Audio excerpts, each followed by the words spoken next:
Hey, how's it going, everybody? It's Vince with Rooted Lawn Company. Hope you're having a great day. I'm out in the lawn today. Finally going to get to tackle the excavation work that was done for my sewer line over the winter. The guy backfilled everything the best he could, took some of the clay out, but he left a lot of clay all on the one side. So it all clumped up. It's caked to the turf now. So I'm going to take a rake, going to go over that, break it up. Take a DIY leveler then to it to see if that kind of can level some things out a little bit better. The grass is probably around like 3.5 inches tall. It's going to make for a little bit more work. Hopefully I can take them over to it once I get down some of this dirt to be able to, get the remaining dirt out of there. It does look like I won't have as much turf as I thought I was going to. So it looks like I may aerate, throw some seed down in there, and battle the weeds. The one half of the front, I will be able to put some pre-emergent down, but for the rest of it, it's probably going to be just a battle. So here we go. So here's the front lawn. This area has a lot of the clay that got all pushed on the side here. So I'll be raking that up, trying to get all that out of there to haul it away.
right, so got most of the clay out of here. Got it leveled out. Got a lot of the grass out.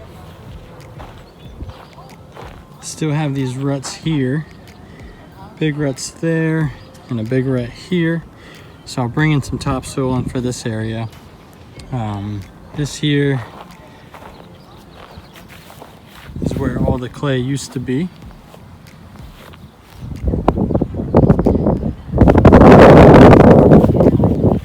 Took some chunks out of here, but for the most part, I think a little overseeding in the spring will do fine. I think I'll be able to get a good amount of turf coming back. All right, so there we have it. That's all done. Next stop is bringing in topsoil, overseeding, fertilizing. So stay tuned. Hit that subscribe button. That way you get all the updates and see the progress that we have. Thanks a lot.